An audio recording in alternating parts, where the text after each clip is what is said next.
ኤርትራ ድንበሯ በድሮን ተደበደበ። ቀጠናው ታውቋል። ዱባይ ጥይት አስተኳሽ። የሱዳን ፈጥኖ ደራሽ ቡድን እንደ ተናካሽ ውሻ እዚህም እዚያም ጥቃትን እያደረሰ ይገኛል። ቡድኑ የሚታገዘው በተባበሩት አረብ ኤሚሬትስ ሲሆን የተባበሩት አረብ ኤሚሬትስ ከኢትዮጵያ እስከ ሱዳን ከሱዳን እስከ ኤርትራ ድረስ እጇን አስገብታ በጦርነት ቀጠናውን እያወከችው ነው የሚል ቅሬታም እየቀረበባት ይገኛል። ሀገሪቱ በምስራቅ አፍሪካ የእሷን ጉዳይ የሚያስፈጽሙ ፈረሰኞች በማግኘቷ የምስራቅ አፍሪካ በጦርነት እንዲናወጥ ሆኗል። የተባበሩት አረብ ኤሚሬትስ በምስራቅ አፍሪካ ውስጥ የራሷን ጉዳይ በማስፈጸም ቀጠና የጦርነት ቀጠና እንዲሆን እያደረገች ነው የሚለው ቀሳም በተደጋጋሚ እየተሰማ ይገኛል። ሆኖም ግን የተባበሩት አረብ ኤሚሬትስ ምንም አይነት ወታደራዊ እገዛ አላደረግም የሚል ተደጋጋሚ ማስተባበያን ትሰጣለች። በትግራይ ጦርነት የተባበሩት አረብ ኤሚሬትስ የተለያዩ ጦር መሳሪያዎችን ታቀርብ እንደነበር በርካታ መረጃዎች ወጥተውባት እንደነበር የቅርብ ጊዜ ትውስታችን ነው። የኢትዮጵያ መንግስትም ለሀገሪቱ ከፍ ያለ ምስጋና አቅርቧል።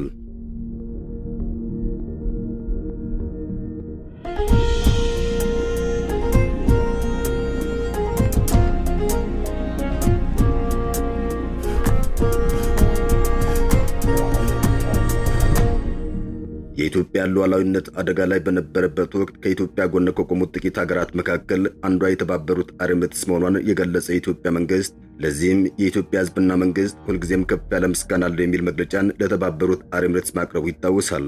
በሌላ በኩል በአሜሪካ የሚኖሩ የኢትዮጵያ የሲቪል ማህበራት የተባበሩት አረብ ኤሚሬትስን በመቃወም ጥብቅ የሆነ ደብዳቤ ለተባበሩት አረብ ኤሚሬትስና ለአሜሪካ መንግስት ማስታወቃቸው ይታወሳል።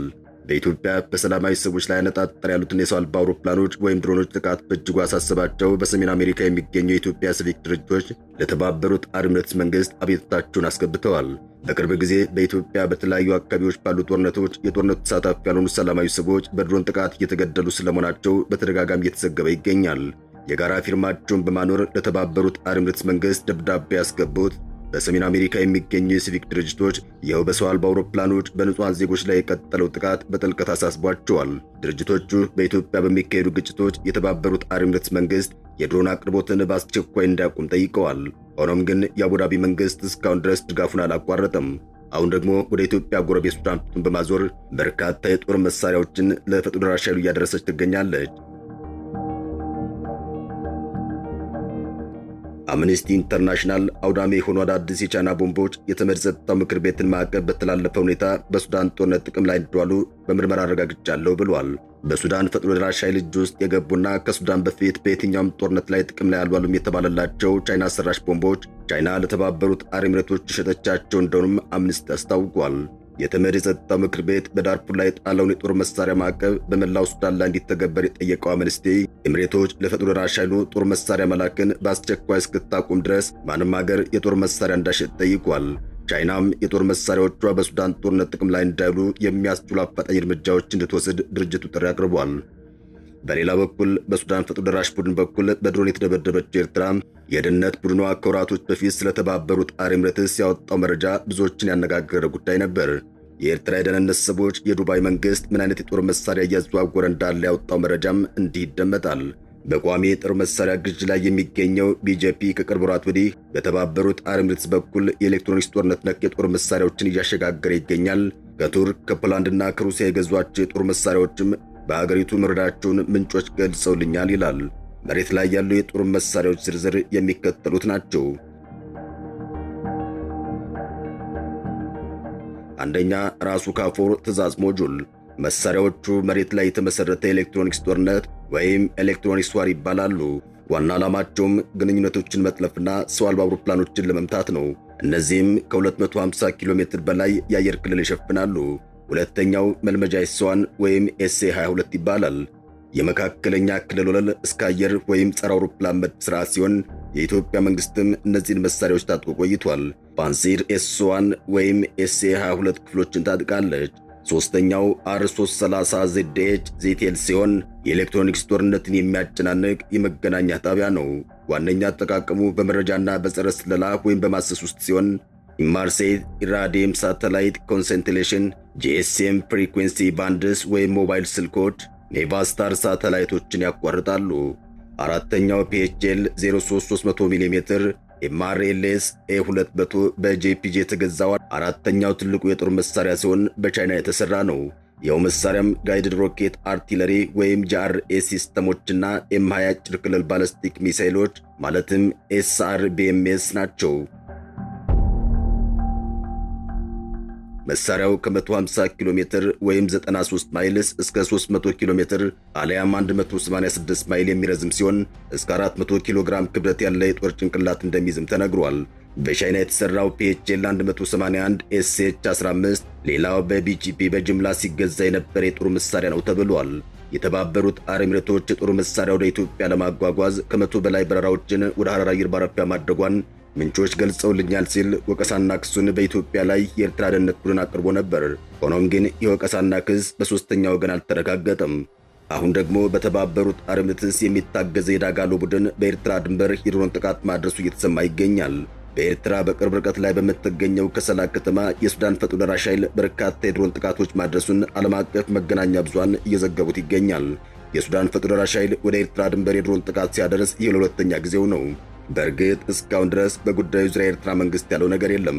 RSF ወዳጅነቱን ከተባበሩት አረብ ኤሚሬቶች ያደረገ ሲሆን ይህ ፈጥኖ ደራሽ ቡድን ከጠቅላይ ሚኒስትር አብይ አህመድ ጋርም ወዳጅነት እንዳለው ይገለጻል። የሱዳን መንግስት በተደጋጋሚ የኢትዮጵያ መንግስት የፈጥኖ ደራሽ ቡድን እያገዘ ነው በማለት ተቃውሞ ያቀርባል። የሱዳን መንግስት በቅርቡ ኢትዮጵያ 30 ሚሊዮን ዶላር፣ የተባበሩት አረብ ኤሚሬትስ ደግሞ ወደ 70 ሚሊዮን የሚጠጋ ዶላር እርዳታ መስጠታቸውን ተቃውሟል። ይህም የኢትዮጵያ 30 ሚሊዮን ዶላርና የተባበሩት አረብ ኤሚሬትስ 70 ሚሊዮን ዶላር ለሱዳን ህዝብ እርዳታ የሚውል ሳይሆን ለዳጋሎ እርዳታ የመስጠት አካል ነው ሲል አጣጥሎታል። የተባበሩት አረብ ኤሚሬትስና ጠቅላይ ሚኒስትር አብይ አህመድ ለሱዳን ህዝብ እርዳታ ካሰባሰቡ በኋላ የአልቡርሃን መንግስት ወደ ኤርትራ ማምራቱ አይዘነጋም። ከኤርትራ መንግስት ጋርም በቀጠናው ዙሪያ ውይይት አድርጓል ነው የተባለው። በዚህ የተቆጣው የሱዳን ፈጥኖ ደራሽ ቡድን ወደ ኤርትራ ጥቃት ማድረሱን ተያይዞታል። የሱዳን ፈጥኖ ደራሽ ቡድን ወደ ኤርትራ ድሮን መተኮሱን የዓለም አቀፍ መገናኛ ብዙሃን እየዘገቡት ይገኛል። የሱዳን ጦርነት ለጎረቤት ሀገራት ጭምር ይተርፋል የተባለውም ለዚህ እንደሆነ ነው የሚገለጸው። ሱዳን በቆዳ ስፋቷ በአፍሪካ ትልቁ ሀገር ነች። ይህችን ትልቅ ሀገር ግን ወታደሮቹ አሳነሷት። ወታደር መሪ ከሆነ ከጦርነቱ ውጭ ሌላ ነገር አይታየውም የሚባለውን የአፍሪካኖች ብሂል በሱዳን ተመለከትን። በሱዳን ከባድ ጦርነት ከተቀሰቀሰ 3 ዓመታትን እያስቆጠረ ይገኛል። በእነዚህ 3 ዓመታት ሱዳን ከፍተኛ የሚባል ቁሳዊ ውድመት ደርሶባታል። በአህጉሪቱ በቆዳ ስፋት ሶስተኛ የሆነችው ሱዳን 46 ሚሊዮን የሚጠጋ ሕዝብ እንዳላት ይነገራል። ከሁሉ በላይ ሱዳን ከብዙ ሀገራት ጋር የምትጎራበት የአህጉሩን ብርት የምትባልም ሀገር ነች። ከኢትዮጵያ ጋር 753 ኪሎ ሜትር ድንበር የምትጋራው ሱዳን በአፍሪካ ከ7 ሀገራት ጋር ትጎራበታለች። ከኢትዮጵያ፣ ከኤርትራ፣ ከግብፅ፣ ከሊቢያ፣ ከቻድ፣ ከማዕከላዊ አፍሪካና ከደቡብ ሱዳን ጋር ድንበሯን ትዋሰናለች። ይህ ብቻ ሳይሆን ሱዳን የቀይ ባህርን ተጎራብታ የምትገኝ ሰፊ የባህር ወሰን ያላት ሀገርም ናት። የሱዳን ጦር ወደ ጎረቤት ሀገራት ሊሸጋገር ይችላል የሚለው ስጋትም ያለምንም መነሻ የሚሰጥ ግምት አይደለም። ሱዳን ለባህርም ሆነ ለብዙ የአፍሪካ ሀገራት ካላት ቅርበት አንጻር በአገሪቱ የሚከሰት የጸጥታ ስጋት የሌሎች የደህንነት ዋስትና ችግር ስለሚሆን ይኸው መላምት በተደጋጋሚ ይነሳል። በሱዳን አሁን የተፈጠረው ጦርነት በዙሪያ ባሉ ሀገራት ውስጥ ካሉ ግጭቶች ጋር የሚገጣጠምበት ዕድል አለውም እየተባለ ይነገራል። እናም ከዚሁ ጋር ተያይዞ 3 ዓመታትን ያስቆጠረው ጦርነት ወደ ኤርትራ እንዳይዛመት እየተሰጋ ይገኛል። የሱዳን ፈጥኖ ደራሽ ኃይል በኤርትራ ድንበር አቅራቢያ ብቻ ሳይሆን የድሮን ጥቃት ያደረሰው በፖርት ሱዳን ጭምር ላይም ከባድ የድሮን ጥቃት ፈጽሟል። በሱዳን ወታደር ኃይል የሚመራው መንግስት መቀመጫ በሆነችው የወደብ ከተማ ፖርት ሱዳን ለ3ኛ ተከታታይ ቀናት የድሮን ጥቃት እንደተፈጸመባት ቢቢሲ ዘግቧል።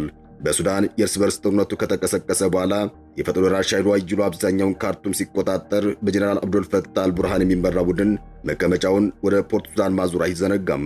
ከሳምንታት በፊት የአገሪቱ ጦር በፈጥኖ ደራሽ ኃይል ላይ የበላይነትን በማግኘት በርካታ የካርቱም ክፍሎችን መቆጣጠር ከቻለ በኋላ ነው ተከታታይ የድሮን ጥቃቶችን በፖርት ሱዳን ላይ የተፈጸመው። ፖርቱ ሱዳን የወታደር ኃይሉ መቀመጫ ከመሆኗን ባሻገር በጦርነቱ ሳቢያ ከባድ ሰብአዊ ቀውስ ውስጥ ለሚገኘው የሱዳን ሕዝብ የሚደርስ እርዳታ የሚተላለፍባት የወደብ ከተማ እንደሆነች ይነገራል። አበቃን። ሰናይ ጊዜን ተመኘን።